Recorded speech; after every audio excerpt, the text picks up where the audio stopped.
Meteorologist John Mayer takes a look at the state's wildfire outlook.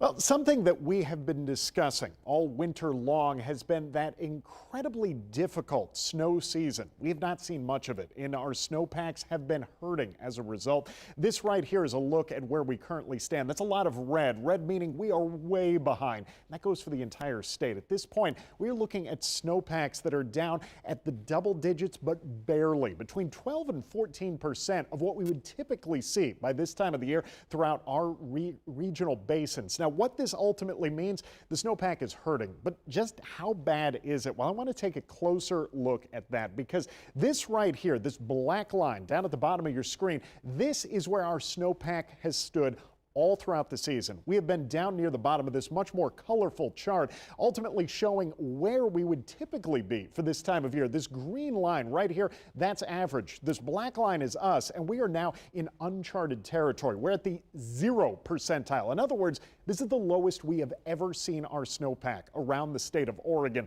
And we're not exactly just talking in terms of that big picture. Closer to home, very similar condition. Willamette Valley, we are looking at our snowpack down in the 2nd percentile. Not a standard situation here where we're looking at the snowpack this low. And all of this heading towards where we would typically see our greatest snowpack of the entire season. That's set for March the 24th. And we are clearly not going to be seeing a major snowpack. We're not bringing any additional snowfall into the forecast here moving forward, at least nothing significant. And as long as we continue to see this struggle, this is the Umpqua snowpack, again, way down there, down at the 0 percentile, again, uncharted territory.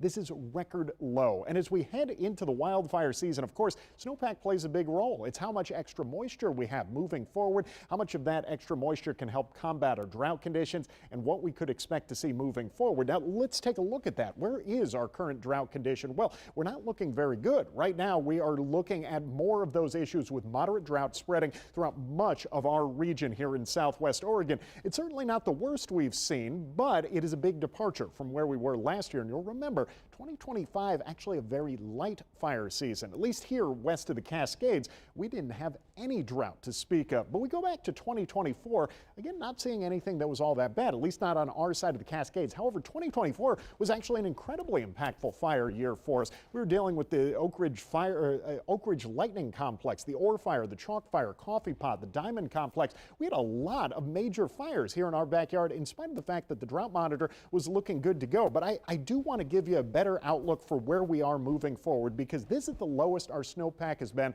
since 2015. Now, 2015 was an interesting year because it was an incredibly active fire season around the Pacific Northwest, but not so much here in southwest Oregon. We really only had one major fire just outside of Canyonville that year, and thankfully we avoided the worst of it. That was largely thanks to a deficit in terms of lightning strikes. We saw not a whole lot of rainfall, but that ultimately meant not a whole lot of thunderstorms. So where are we heading this go around? Well, what we do know, the summer is looking warm. We're likely going to overperform, looking at some major heat on the horizon, very similar to what we saw in 2015.